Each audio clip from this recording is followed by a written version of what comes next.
कामगारांचा प्रश्न आहे 56% मार्च मध्ये जे पेमेंट होणार 56% दिलं कशाचं एसटी रात्री पुन्हा तुम्ही आणि त्याच्यानंतर अरे बाबा एसटी ला मागे पण कोरोनाच्या काळामध्ये ज्यावेळेस त्यांचे प्रवासी येत नव्हते तेव्हा दर महिन्याला साधारण 250 ते 300 कोटी रुपये आम्ही सरकारमधनं बजेटमधनं द्यायचो आणि ते चालवत होतो।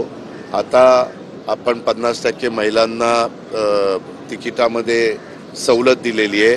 बाकीच्या पण दिव्यांगांना, ज्येष्ठांना, विद्यार्थ्यांना अशा काही आपण सवलती देतो। अनेक घटकांना त्याच्यामध्ये सवलती देतो आणि त्याच्यामध्ये ह्याचा काही परिणाम त्याच्यात होत असेल पण सवलती देत असेल तर आम्ही त्याची रक्कम आहे ती बजेटमध्ये तरतूद करून त्यांना देत असतो। आता त्या खात्याचे मंत्री हे प्रताप सरनाईक आमचे सहकारी आहेत, ते आता CMD झालेले म्हणजे चेअरमन पण झालेले आहेत आणि त्याच्यामुळे मध्ये त्यांनी कॅबिनेटला पण सांगितलं, मला अर्थसंकल्पात पण सांगितलं, आम्ही काही टार्गेट मोठ्या प्रमाणावर ई-व्हेकल बसेस आणि काही CNG बसेस घेण्याचं त्या ठिकाणी ठरवलेलं आहे।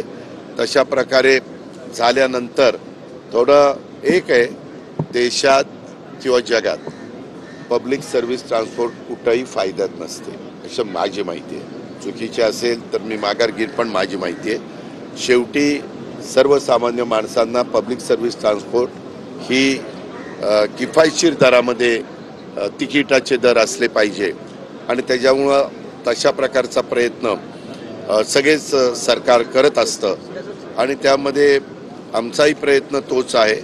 पण आता तिथल्या अनेक जागा आपल्या बसस्थानकाच्या जागा इतक्या मोक्याच्या आहेत तर BOT तत्वावर त्या जागा देऊन त्याच्यातून काही पैसा उभा करायचा आणि त्याच्यातून इन्कम वाढवायचा हाही एक त्याच्यामध्ये प्रयत्न आहे।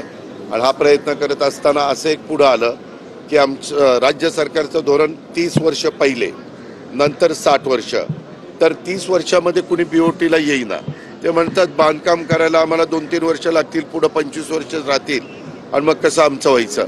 त्याच्याकरता मध्ये कॅबिनेटला मागच्याच चर्चा झाली आणि आता 60 वर्षाच्या करता करायचं आणि 60 वर्षांनी झाल्यावर पुन्हा 30 वर्षाचं वाढवण्याच्या करता त्याच्यामध्ये तरतूद करायची असा एक प्रस्ताव मुख्यमंत्र्यांनी पुढच्या कॅबिनेटला आणायला सांगितलेला आहे। तो तयार झाल्यावर येईल आणि त्याच्यातून बऱ्याच अंशी प्रश्न सुटतील। पण आता तुम्ही जे काही सांगितलंय, मी काल जरा दुसऱ्या कामात गडबडीत होतो, मी त्या संदर्भामध्ये जरूर परिवहन विभागाच्या सहकाऱ्यांशी पण बोलीन, प्रतापराव सरनाईक साहेबांशी पण बोलीन आणि कसा मार्ग काढायचा ते CM साहेब आणि आम्ही एकनाथरावजी वगैरे बसून ठरवू।